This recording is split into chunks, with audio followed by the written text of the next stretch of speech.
Folks, I've just spoken with Prime Minister Netanyahu. Earlier today, I spoke with President al-Sisi of Egypt. Prime Minister Netanyahu informed me that Israel has agreed to a mutual unconditional ceasefire to begin in less than 2 hours. The Egyptians have now informed us that Hamas and the other groups in Gaza have also agreed. In my conversation with President Netanyahu, I commended him for the decision to bring the current hostilities to a close within less than 11 days. I also emphasized what I've said throughout this conflict. The United States fully supports Israel's right to defend itself against indiscriminate rocket attacks from Hamas and other Gaza-based terrorist groups that have taken the lives of innocent civilians in Israel. The Prime Minister also shared with me his appreciation for the Iron Dome system, which our nations developed together and which has saved lives of countless Israeli citizens, both Arab and Jew.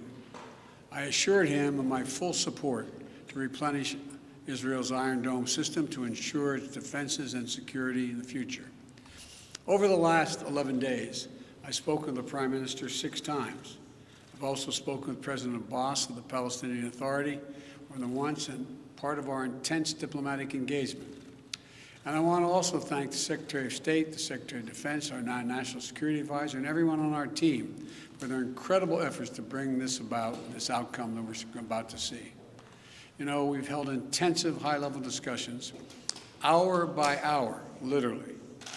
Egypt, the Palestinian Authority, and other Middle Eastern countries, with the aim of avoiding the sort of prolonged conflict we've seen in previous years when the hostilities have broken out.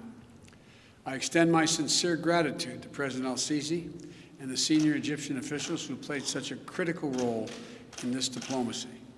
I also appreciate the contributions of other parties in the region who've been engaged in working toward the end of hostilities. These hostilities have resulted in the tragic deaths of so many civilians, including children. And I send my sincere condolences to all the families, Israeli and Palestinian, who have lost loved ones, and my hope for a full recovery for the wounded.